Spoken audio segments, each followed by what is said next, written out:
how we can certify the price and the cost for a stone, for a diamond.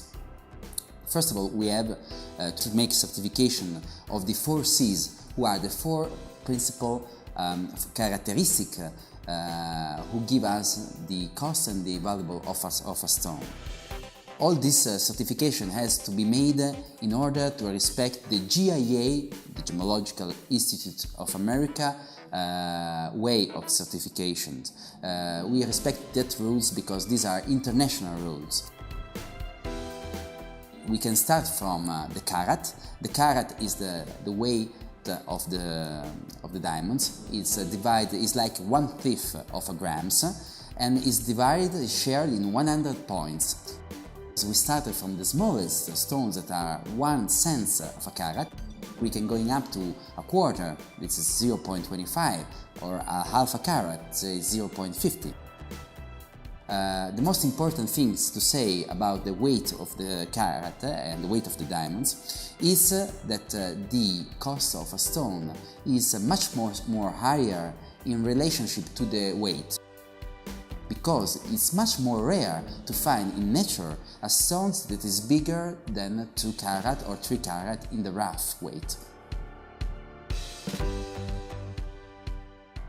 After, we can move to the clarity. Clarity means the presence inside of the rough of the stones of small inclusion, small fingerprints, small feather, small crystal, all that could be natural, but that is included in a stone. So we start to certificate the clarity from EF, which means internally flawless. So starting from the best quality of diamonds who don't have any kind of inclusions inside. After, we move down to the VVS and VS quality range, which means a diamond who has a very small inclusion, difficult also for us to see under microscope, 10 power. We moved down to SI, small inclusion, and go down to the stones who are classified included. Our maximum quality is EF, but we cannot move down after SE2 grade. Because obviously, if we speak about internally flawless stones compared to a VS stones, these 2 stones have a different rarity and different cost. But if we look at them and all the other quality are the same, we cannot see difference.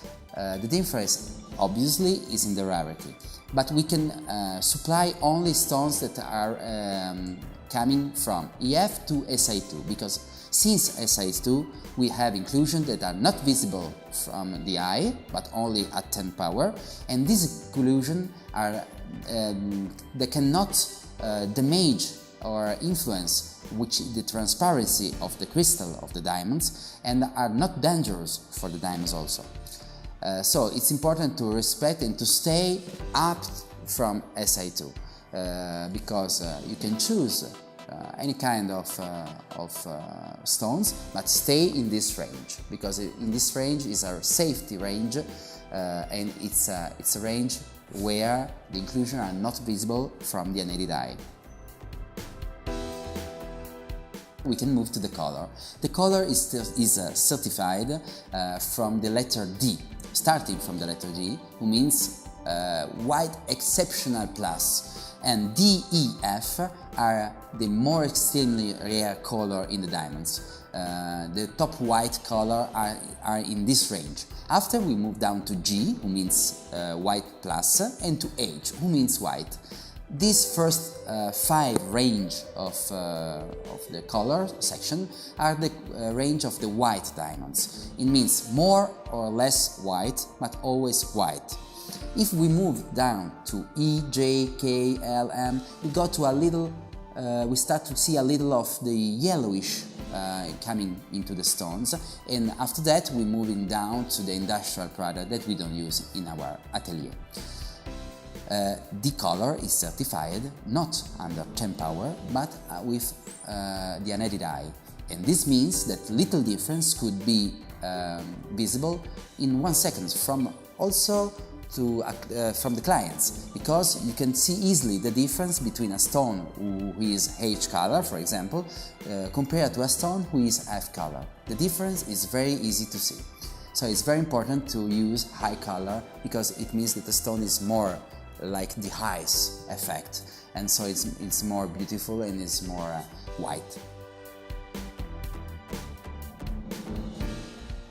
The cut is very important, because many people are a little bit confusing regarding what means brilliant, because brilliant is a kind of cut who we can use in the diamond mineral. So it means that it's a round cut. It's the most classic cut that we use on the diamonds. He has 58 facets, and it's very important that this cut has been made in the respect of some ideal proportion. This is a very important point, because if we make a perfect cut, the light that go inside the diamonds could be reflected and refracted in order to give and to allow to the light to come up from the top of the stones. In the results, it means that the stone is brilliant, it's very lighty and it's very scintillant. So the light of the stone is very good. This will happen only if the cut and the quality of the cut is perfect. Every stones that we use in our jewelry is very good up in the cut. It means that we use only a perfect kind of cut, and sometimes use also the triple excellent cut, which means the perfect ideal cut. Making an ideal cut is very important, and as a diamond who has this cut costs more, because it loses more weight from the rough to the final stones. So it's very important that if you choose a diamond, choose a cut that is a very high quality, because the stones will be higher, maybe a little bit, 5%, 10% more for the cut, but the quality is perfect. It's unusual to buy a stone that is EF, so look clean, internally flawless, perfect, D color, who is the maximum, and after the cut is very poor, because the result is to have a stone that has no light inside and is like a piece of glass. So the quality and the certification of the quality of the cut is really important. Other two points and qualities that we have to speak about regarding diamonds are the quality of the fluorescence, the presence or not of the fluorescence, and the kind of certificate, the reports that we can supply with the stones. We only use GIA report because Gemological History of America make reports that are well recognized all around the world. And that's the most important point, because those institutes works in a very objective, serious, professional way. And these reports also speaks about the presence or not of treatments. For example, diamonds don't have to have any kind of treatment on the stone, and the presence or not of the fluorescence. What is the fluorescence?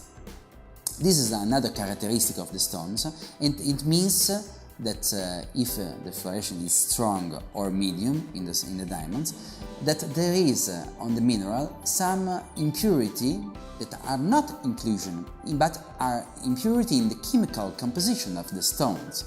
And sometimes when this happens, the stones and the diamond has not a perfect crystal transparency. It's like to see a window that is in a transparent glass, but the glass is not complete transparency. It's a little bit translucent. It's like to have like a cloud inside. And obviously these stones are less expensive in the market, because the light reflection and the brilliance of those stones are lower compared to a stone who doesn't have fluorescence.